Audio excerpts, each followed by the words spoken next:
Growing up in Buena Vista, we did a lot of hiking.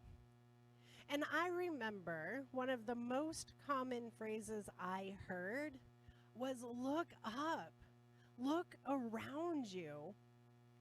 And it made sense. So, my stepdad, he had been hunting for deer as long as he could remember. So when he was out hiking, he was looking around. He was looking at the terrain, looking for the game trails, looking into the distance to see where we were going.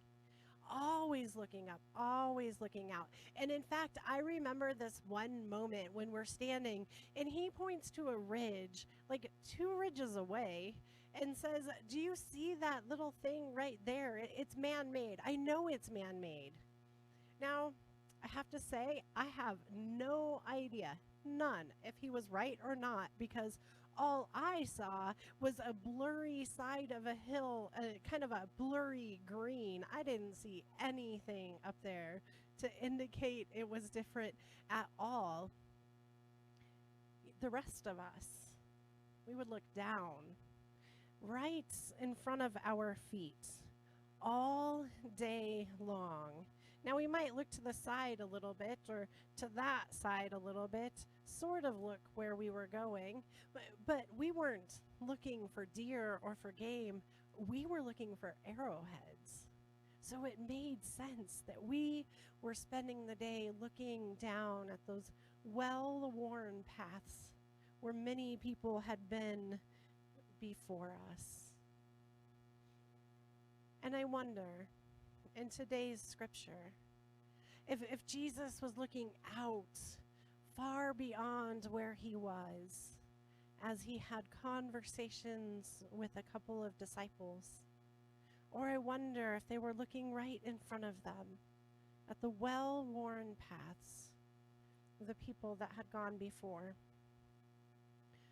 Listen now to these words from the book of Luke, chapter 24, verses 13 through 35. Now that same day, 2 of them were going to a village called Emmaus, about 7 miles from Jerusalem. They were talking with each other about everything that had happened. As these 2 disciples talked and discussed these things with each other, Jesus himself came up and walked along with them, but they were kept from recognizing him. He asked them, "What are you discussing together as you walk along?" They stood still, their faces downcast. One of them, named Cleopas, asked him, "Are you the only one visiting Jerusalem who does not know the things that have happened there in those days?" "What things?" Jesus asked. "About Jesus of Nazareth," they replied. "He was a prophet, powerful in word and deed before God and all the people. The chief priests and our rulers handed him over to be sentenced to death, and they crucified him. But we had hoped that he was the one who was going to redeem Israel. And what is more, it is the 3rd day since all of this took place. In addition, some of our women amazed us. They went to the tomb early this morning, but didn't find his body. They came and told us that they had seen a vision of angels who said he was alive. Then some of our companions went to the tomb and found it just as the women had said, but they did not see Jesus." Jesus said to them, "How foolish you are, and how slow to believe all that the prophets have spoken. Did not the Messiah have to suffer these things and then enter into his glory?" And beginning with Moses and all the prophets, he explained to them what was said in all the scriptures concerning himself.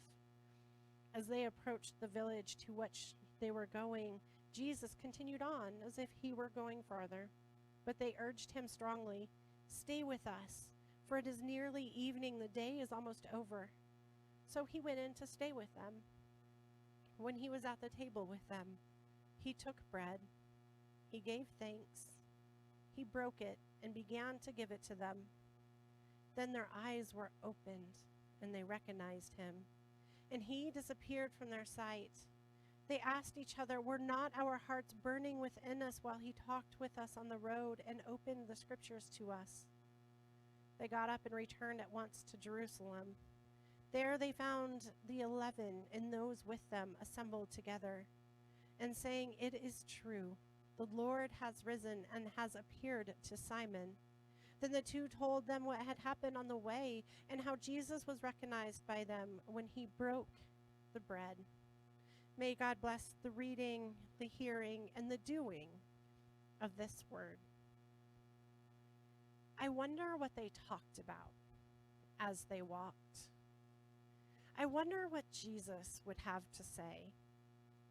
I wonder if he was looking out in the distance, looking out on heaven and God's work in this world and promises and hope for what came next, for the love that was there. Or I wonder if he was looking down at that well-worn path of those that had gone before him.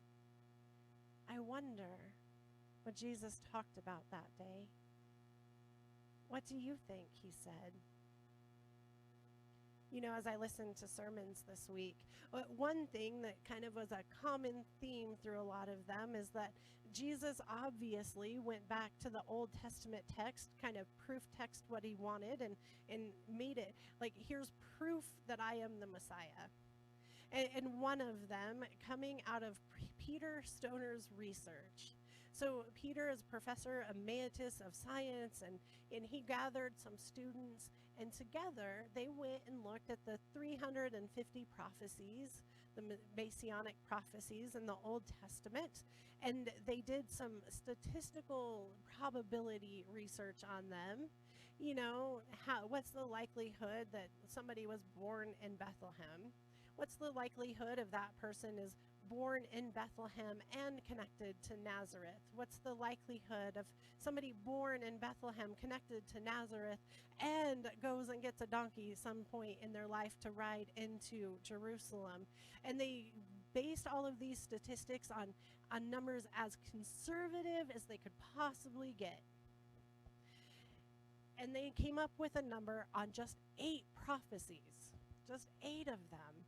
They said, you know, if we take these 8 things and we calculate the probability, here's kind of like the probability of Jesus being of this happening all the way it happened. And they said, if you take the entire state of Texas, the entire thing, and you fill it up to 2 feet full of silver dollars, and you put a red dot on one silver dollar, and blindfold somebody, put them in Texas, and have them wander around the state from north to south and east to west, anywhere they wanted to go, and then have them reach down and pick up a coin, and it being the one with the red dot. Said it was so unlikely that all of these things happened that it was that improbable, that impossible. So therefore, Jesus had to be the Messiah. So do we think that's what he did, is spent the day proving that he was the Messiah? Mentally taking us through statistical probabilities and math and science to prove that's who he was? Or maybe it was something different. There's a pastor, Rick Ezell, he tells this story of when he was in college. A friend of his had died in a tragic accident, and his friend didn't live where the college was, so his friend was flown home, his body flown home for the funeral, and the college decided to do a memorial service in the college chapel. And instead of having, you know, his friend there, they asked people to bring in mementos, bring in things that help you remember this young man that died so tragically. So people brought all sorts of different things in. They brought in his Letterman jacket, some unfinished homework assignments, his, you know, trinkets from his dorm, and laid it all out on the front at the chancel area. And then his friends got up and told stories. They shared with the congregation, with his grieving friends, who he was. They shared about the items they brought and why they brought them. The chapel was full of tears and grieving. And I wonder if that's sort of the conversation they had as they walked that day. Talking about Jesus, his life, laughing and crying. Do you remember that day when he reached out and he touched that leper and saw in him the face of God? Do you remember that day when he was going to help the sick little girl, the daughter of Jairus, and on the way the woman touched him and pulled all of his power out of him? Do you remember that he noticed that? How did he notice that? Do you remember when he turned around and saw her and said, "I see in you the face of God. You are healed"? Do you remember those moments when he touched the people on the side of the road that had nothing else, the blind beggar? Do you remember when he stopped where we were going to reach out and touch him and heal him? And Jesus saw in him the face of God.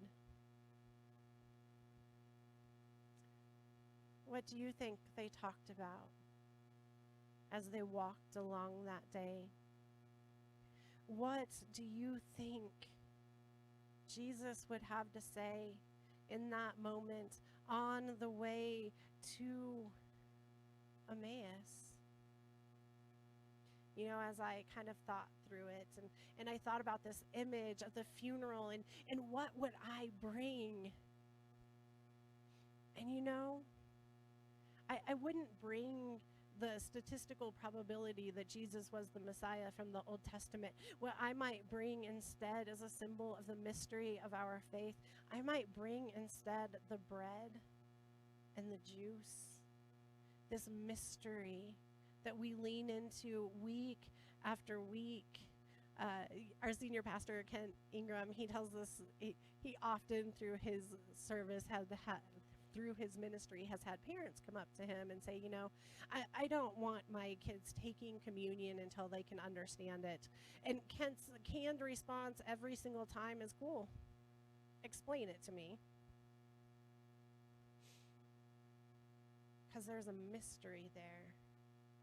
Something we lean into that we don't quite understand. Something revealed to us. I remember one of those moments in my good friend Chuck Stevens' life. He was a pastor here on staff, and he passed away earlier this year. And one of his stories he shared happened shortly after his father had passed away years ago.